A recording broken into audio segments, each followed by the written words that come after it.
હર હર મહાદેવ. કેમ છો ફેમિલી? મોજમાં? તો અમે પણ મોજમાં છો. ચાલો મિત્રો, શુભ સવાર પડી ગઈ છે અને અત્યારના વાગે છે સવારના 8. તો ફર્સ્ટ ઓફ ઓલ બ્લોગની શરૂઆત આપણે ગુડ મોર્નિંગ થી કરી લઈએ. તો ગુડ મોર્નિંગ રીતિકા. જય માતાજી. ગુડ મોર્નિંગ પપ્પા. Good morning. Good morning Veer. Good morning. બોલો બોલો. ઓ ભાઈ, ઊભો થઈ ગયો અમારો વીર. જે તો ખરી. રીતિકા આજે બહાર કપા જઈશું. હે ટાલું કરાવવા જવાનું છે. ટાલ કરાવવા જવાનું છે. ટકલો કેમ કે જન્મ વાર આપણે કઢાય જ નહીં કઢાય એટલા માટે જો અમે જઈશું. ઓ વીર, ઓ કેવો લાગશે રીતિકા? સંજય દત્ત જેવો લાગશે. કાંચા લાગશે. જો તો ખરો કેવું જોવે છે પાછો. ગુડ મોર્નિંગ તો બોલ. જો સવારમાં આવું રીસાવાનું હોય રૂહી. જો સવારમાં કેવી રીસાઈ ગઈ જો તો તો જો મિત્રો, સવારના વાગે છે 8 અને ચા પીવાનો ટાઈમ થઈ ગયો છે. મસ્ત મજાની પાપડી છે, ગાંઠિયા છે, ભાખરવડી છે અને જોડે છે માનેકો. તો ફટાફટથી આપણે પી લઈએ ચા, કેમ કે સવારના 8 વાગે છે. તો ઘરનું તમામ કામ ફિનિશ કરીને, જો કે 50% કામ ફિનિશ કરીને આપણે ચા પીવા બેસી ગયા છે. અને મારું ટુસુ પણ જો એની મમ્મી જોડે બેસી ગયો. અને રીતિકા દૂધ પીવે છે. દૂધ કે ચા છે રીતિકા? દૂધ છે નહીં, કેમ કે ચા પીસ પાછો કોઈને કફ થઈ જશે. તો ફાઇનલી મિત્રો, ચલો ચા પીવાનો ટાઈમ થઈ ગયો છે. અને આજે સવારમાં એનું કંઈ મૂડ છે નહીં. ગઈકાલે સારું મૂડ હતું અને આજે એનું મૂડ નહીં જોવું. અને મિત્રો જણાવતા ખૂબ આનંદ થાય છે. આવતીકાલે 14મી તારીખે મારી બર્થડે છે. સો ખબર નહીં આપણો બર્થડે કેવો જશે, પણ ભગવાન એટલી જ પ્રાર્થના કરીશ કે મસ્ત મજાનો દિવસ જાય અને ઘરમાં બધા જ ખુશાલ રહે, એવી જ હું પ્રાર્થના આવતીકાલે કરીશ. અને હું કેટલા વર્ષનો છે ખબર છે? 25માં. ઓકે, 24 પૂરું થશે ને 25માં બેસશે હે ને? હા. અને તારા કેટલા યર થયા રીતિકા? તારા 22 પૂરા થઈને 23મું બેસી ગયું હે ને? એક 23મું રનિંગ ચાલે છે? 22મું રનિંગ ચાલે છે. તું 22 વર્ષની એમ? ઓકે. તો મિત્રો આવતીકાલે 14/5/2024, જો કે મારી બર્થડે ડેટ છે 14/5/2000. જો કે આવતીકાલે મારું 24મું વર્ષ પૂરું થઈને 25મું વર્ષ બેસી જશે. જોતામાં 25 વર્ષ પૂર્ણ થઈ ગયા એ મને ખુદની ખબર પણ ના પડી. અને આવતીકાલે 50 વર્ષ પણ પૂર્ણ થઈ જશે એ પણ ખબર નથી પડવાની. સો કંઈ નહીં, ચલો આપણે કુદરત કા ફરમાન, કર ભલા તો હો ભલા. આપણે જીવનમાં કોઈનું ખોટું કરવાનું નથી, બધાનું સારું જ ઈચ્છવાનું છે અને કોઈ જાતનું ટેન્શન લેવાનું છે. જે ભગવાને એક નાનકડી જિંદગી આપી છે તો મસ્ત મજાથી આપણે જીવી લેવાનું છે. પણ આજે અમારી રૂહીનું મન નથી, એ મને બહુ જ ખોટું લાગે છે. પણ આવતીકાલે રૂહી પપ્પાની બર્થડે છે, તો પ્લીઝ તું ખુશ રહેજે રૂહી. જો આવતીકાલે તો એને મારે મસ્ત મજાની એને ખુશ રાખવી પડશે, કેમ કે બર્થડે મારો છે અને બધાને ખુશ રાખવા એ મારી એક ફરજ બને છે. તો ચાલો મિત્રો, બધી બહુ વાતો નથી કરવી, કેમ કે આખા દિવસનો બ્લોગ ઉતારવાનો છે. આખા દિવસનું જે પણ રૂટીન હોય એ કટ કરીને એડિટ કરવાનું છે. તો કોઈ નહીં, આપણે ફટાફટથી ચા પી લઈએ. ચા પીવાનું મોડું થાય છે. બાકી રીતિકાએ તો જો મેરીગોલ્ડ થોડી પતાવી દીધી છે આપણી રાહ પણ જોઈ નથી. તો કોઈ નહીં, હવે ફટાફટ આપણે ચા પી લઈએ. તો મળીએ. સો પ્લીઝ વ્લોગમાં કન્ટિન્યુ બને રહેજો. અને અમારા વીરની જન્મ ડેટ છે 25/12 હે ને? 25/12. મારી 14/5 છે એની. આની 25/5. હા, મારી 14/5 છે ને મારી રૂહીની 25/5. જો કે 10 દિવસ પછી મારી રૂહીની બર્થડે આવવાની છે. જો હું પણ બહુ જ એક્સાઇટેડ છું. તો સો પ્લીઝ વ્લોગમાં કન્ટિન્યુ બને રહેજો. તો મળીએ. સવારના 10 વાગી ગયા છે અને જો રૂહી મસ્ત મજાની તૈયાર થઈ ગઈ છે નાઈ ધોઈને. અને આજે તો 2 ચક્કી વરાયો નહીં? ઓ બાપા, 2 ચક્કી તને ગમે? ઓ બાપા. ચલો, રીતિકા પણ નાઈ ધોઈને ફ્રેશ થઈ ગઈ છે. જો કે સવારના 10 વાગે છે, હું પણ ફ્રેશ થઈ ગયો. હા બોલો. શું કહે રીતિકા? માસું શું?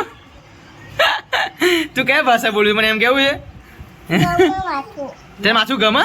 હા એમ બોલ ને. બરાબર, માથું ગમે એમ બોલે. મિત્રો બપોરના 11:30 વાગી ગયા છે અને જો મિત્રો મસ્ત મજાનું પનીરનું શાક, સાથે છે રોટલી અને સાથે અમારી રૂહી બેસી ગઈ છે. પનીરનું શાક છે, તું ખાઈશ? ચાલો જમી લઈએ આપણે. તો ચાલો મિત્રો, મસ્ત મજાનું પનીરનું શાક બનાવ્યું છે. તો આપણે તાબડતોડ ભૂખ લાગી છે, તો ફટાફટ આપણે જમી લઈએ, કેમ કે મારું ફેવરેટ શાક છે પનીરનું. જો કે મસ્ત ગ્રેવીથી ભરપૂર રીતે મસ્ત ટેસ્ટી બનાવ્યું છે. તને ભાવશે? તું ખાઈશ? ઓ બાપરે, એ હજુ ક્યારે તું ખાતી નહીં? હા, આ બધું ખાઈ જઈશ? ઓ બાપરે, પપ્પાનું ખાઈ જઈશ? બધું ખાઈ જઈશ તો કોણ કહેવાય? એ ડોન છોકરો. શું કહેવાય? ઓ ભાઈ પીહુ તો આવું ખાતી નહીં. કોરી હાફી હા અને તું કેવી? પપ્પા હા હા પીવું ખાય શું ખાય? શું ખાય લોકો હા પીવું અડધો જ રોટલો ખાય. અને તું કેટલો રોટલો ખાવું? બેઠું તું આખા 2 રોટલા ખાવું? ઓ બાપરે તું તો ભાઈ ડોન છોકરો કહેવાય. તો ચાલો જમી લઈએ. હા ચાલો તું પપ્પા ભેગી ખાઈશ? ઓકે તો ચાલો મિત્રો એ ફટાફટ જમી લઈએ. સો પ્લીઝ વ્લોગમાં કન્ટિન્યુ બને. 3:30 વાગી ગયા છે અને અમારા ઘરમાં પિક્ચર ચાલે છે યશોદા અને ચાનો ટાઈમ થઈ ગયો છે. જો ચા મૂકી દીધી છે રીતિકાએ. જો કે સવારમાં એનું મૂડ હતું ને એટલા માટે વ્લોગ શૂટ ના કરી શક્યો. નહીં બહુ મનાવી પડે હા ભાઈ તને તમારે વ્લોગ ઉતારવામાં. કેમ મૂડ નતું રીતિકા? કંઈક તો કે પ્રશ્ન હતો. હાય હાય બેબી ગર્લ. તો ચાલો મિત્રો હવે ચા પી લઈએ. અત્યારે તો મૂડ છે ને તારું કે નથી? મિત્રો અહીંયા તો લડાઈ ચાલી રહી છે ચીપકલીની. કેટલી ખતરનાક લડાઈ ચાલે છે. અરે ભાઈ છોડ જો એક મિનિટ પકડીને છોડતી જ નહીં. જો અરે ભાઈ એ નીકળી ગઈ. ચા પીવાનો ટાઈમ થઈ ગયો છે અને બોલો ને મામી અમારા ઘરે આવી ગયા છે. એમની પણ ચા આપી દીધી છે અને ટોસુ મમ્મી જોડે છે. ચા જાણી પીવાની ટોસુ જો દાદી આમ આયા. ટોસુ હજુ નહીં. દરેક મારા બ્લોગ બધા જ લોકો જોવે છે ટીવીમાં. કેમ કે સગા સંબંધિત દરેક લોકો મારો બ્લોગ ટીવીમાં જ જોવે છે. જો કે પહેલાં તો મારો હું જ્યારે પણ વિડીયો અપલોડ કરું તો મમ્મી જ જોઈ લે બ્લોગ મારો. પછી બોલા તું જોઉં છું મારો બ્લોગ? હા તું તો આપણે તો બધા ઉતારે છે જોઈએ જ છે નહીં? ટોસુ તો જો મિત્રો આ હિમાલીનું જે મારા મામાની છોકરીનું લગ્ન હતું તેના આલ્બમ ફોટોઝ આવી ગયા છે. હું તમને ફોનમાંથી બતાવી દઉં છું. જો કે આલ્બમમાં બધા ફોટા સિલેક્ટ કરેલા છે. જો કે મારા પણ ફોટા પણ સિલેક્ટ કરવામાં આવ્યા છે. જોરદાર છે ને બધા ફોટા? તમે સ્ટોપ કરીને જોઈ શકશો. કાફી કેટલા ફોટા સિલેક્ટ કર્યા બોલા? 33 એમ નહીં આલ્બમમાં કેટલા ફોટા સિલેક્ટ કરેલા છે એ ખબર? 200 નો આલ્બમ કે 300 ફોટાનો આલ્બમ? 250 ફોટાનો આલ્બમ છે ને? 250 ફોટાનો આલ્બમ છે. એક મિનિટ જોવા દે. હા ઉભા રહો પણ આમ ઝૂમ તો કરવા દો. ઓકે જોરદાર ફોટા. જો હું આ રહ્યો એક ફોટો છે આપણો. જો એક આ છે અને આ પણ મારો છે. કઈ છે તું? જો ઝૂમ કર ઋતિકાનો ફોટો છે. અરે વાહ જોરદાર આ છે ફોટો. 3 ફોટા ટોટલ. જો મિત્રો આ બધા ફોટા છે. જો કે 250 ફોટાનું આલ્બમ બનાવવામાં આવ્યું છે. જો કે આલ્બમ તો આપણી પાસે આવ્યું નથી પણ અહીંયા એટલો બધો ઘોઘાટ છે કે ના પૂછીએ વાત. જો આ પાછી રીસાઈ ગઈ.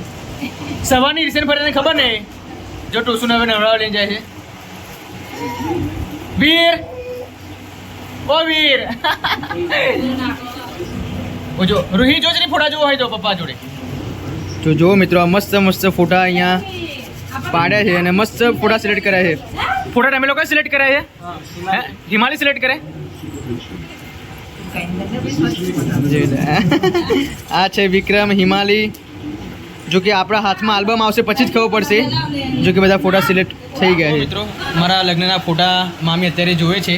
જો કે લગ્નના 4 વર્ષ થયા છે છતાં પણ મામીએ 4 વર્ષમાં લગ્નના મારા આલ્બમ જોયું નથી. તો ફાઇનલી આજે મામીને ટાઈમ મળે છે જોવાનો.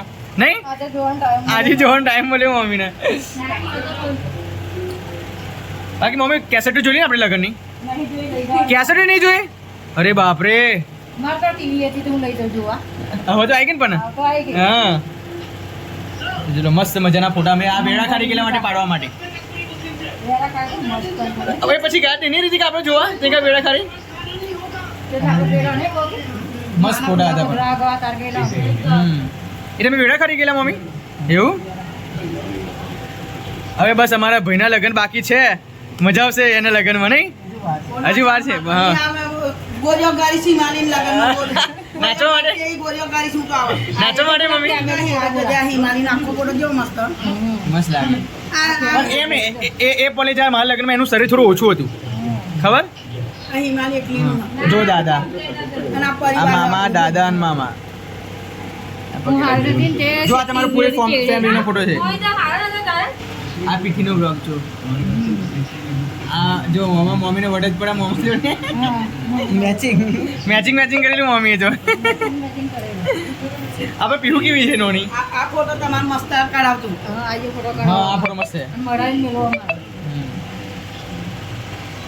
એ ફોટો જો વીર અત્યારે નાય જોને ફ્રેશ થઈ ગયો છે વીર ઓ વીર નાવા હાકડા તો ઓ ક્યુટ બોય આ બાજુ ક્યુટ બોય વીર આ બાજુ બેટા ચલો કાવાય આ આ ફોટો મને જોરદાર લાગી ગયો મારો ફોટો જોરદાર સ્માઈલ વાળો ફોટો આવ્યો મારો હાડી પહેરાયેલી મને નહીં બોલા આ શર્ટ હજુ મારી જોડે છે આ પેલું ઇન્સ્ટાગ્રામમાં બધી ઇફેક્ટો આવે એ કેમ નહીં આવતું ઇન્સ્ટાગ્રામ આવે જ ને સ્ટોરીમાં જે સર્ચ મારીએ તો આવે મૂકવું પડે તો. આવે એ આવે બધા ફિલ્ટર અહીંયાથી મસ્ત મજાના મારા ફોટોઝ ચાલુ થવાના છે જો કે મેં વેડા ખાડી પડાવવા માટે ગયા હતા આ ફોટોઝ જો કે one of the best photos છે આલ્બમના એક નંબર ફોટોઝ આવ્યા નહીં મમ્મી જોશના હગાડી ને હા એ લોકો આવ્યા હતા કેવા લાગે મમ્મી તમને ફોટો બધા હે ને જો આ બા એમની બેન છે અને હું છું બધા મસ્ત મસ્ત ફોટો પડાયેલા છે શું કરું બેટા આ સાઈડ હજુ છે મને મારી જોડે બધા છોકરા લગાડ જોરદાર લાગે આ ફોટો મમ્મી પપ્પાનો મસ્ત આવ્યો આ શર્ટ 4 વર્ષે મમ્મી પણ એવું ને એવું જ છે શર્ટ મારું એટલે તે દિવસ કરી નાખ્યું પણ મને થોડું એવું લાગ્યું એટલે અનકમ્ફર્ટેબલ લાગ્યું આ જોરદાર શર્ટ આવ્યું આ કાજલ બોડી મિત્રો સાંજના 6:30 વાગી ગયા છે ને જો મિત્રો અત્યારે મારા ઘરે વહાણવટી માતાજીનું નિવેદ બની ગયું છે જો કે રીતિકાએ બનાવી દીધું છે જો કે મારી એક બાધા બાકી હતી એ બાધા ફાઇનલી આજે હું પૂરી કરવા માટે જઈ રહ્યો છું તો કેટલા ચોખા છે રીતિકા નિવેદ બનાવ્યો આપણે 2 કિલો ઉપર 2 કિલો ઉપર ને નિવેદ અને આ તમે દેખાતું છે આ ઘી છે આ જોડે મોરસ છે અને આખું તપેલું ભરીને આ નિવેદ આપણે બનાવ્યું છે જો કે અત્યારે જવું છું ખેતરમાં ગરમ નહીં લાગતું રીતિકા આ બધું નિવેદ ચૂલા પર જ બનાવ્યું તો ગેસ પર બનાવ્યું હોય તો શું ભારે પડે તને મોડું બને કેમ કે 6:30 વાગી ગયા છે ને જવું છે ખેતરમાં તો બહુ લેટ થશે એટલા માટે રીતિકાએ ફટાફટ સળગાવીને બનાવી દીધું છે નિવેદ વહાણવટી માતા સિકોતરનું એ શું છે તો જો મિત્રો સાંજના 7:30 વાગી ગયા છે અને ફાઇનલી અમારો વીર નીચે પથારીમાં ઊંઘી ગયો છે ભાઈ બેન નહીં જો કે હું ખેતરમાં નિવેદ કરીને વહાણવટી માતાજીનું વાપસ આવી ગયો છું કેમ કે અત્યારનું વાવાઝોડું એટલું બધું ફૂલ વાવાઝોડું છે હું તમને બતાવું છું ચલો કેમ કે ફૂલ એટલે ફૂલ વાવાઝોડું છે અને વરસાદ એટલો બધો ચડ્યો છે કે વરસાદ પડશે યા નહીં પડે ખબર નહીં પણ પવનથી જો બાપ રે બાપ કેટલું બ્લુ વાદળ છવાયું છે જોવો તો બાકી ઉપર જતાં પણ મને બીક લાગે છે કેમ કે હજુ વાગે છે રાતના 7:30 અને એટલું બધું વાવાઝોડું આવ્યું છે કે ના પૂછી વાત બાકી પણ પવનથી બધું જ ખેંચાઈ ગયું છે બાલાસિનોર સાઈડ જો કે વરસાદ પડવાની શક્યતા 50% જ છે બાકી વાવાઝોડું ફૂલ છે જો કે ઘરમાં એટલો બધો પવન છે અત્યારે ના પૂછી વાત જો વીજળી તો બધી બહુ થાય છે બાકી રૂહીની ઉપર લઈ આવે એવું નથી થોડા સામાન્ય છાંટાઈ જેવું પડે છે બાકી તમારે ત્યાં અત્યારે કેવું એટમોસ્ફિયર છે ને કેવું વાતાવરણ છે સો પ્લીઝ કમેન્ટ કરજો અમારે ત્યાં તો બધું ધુમ્મસ છવાઈ ચૂકી જો એકદમ બ્લુ વાદળ એટલું કાળું વાદળ છે અને એટલો બધો પવન છે કે ના પૂછે વાત ખૂબ મોટો પવન છે સો પ્લીઝ મિત્રો બ્લોગમાં કન્ટિન્યુ બનાવી રહેજો હવે તાબડતોડ ભૂખ લાગી છે અને ઘરે જમવાનું પણ હજુ બનાવ્યું નથી કેમ કે વાવાઝોડું એટલું બધું છે તો કામ કરવાનું પણ કંઈ સૂચતું નથી સો મળીએ થોડી વાર પછી ઓકે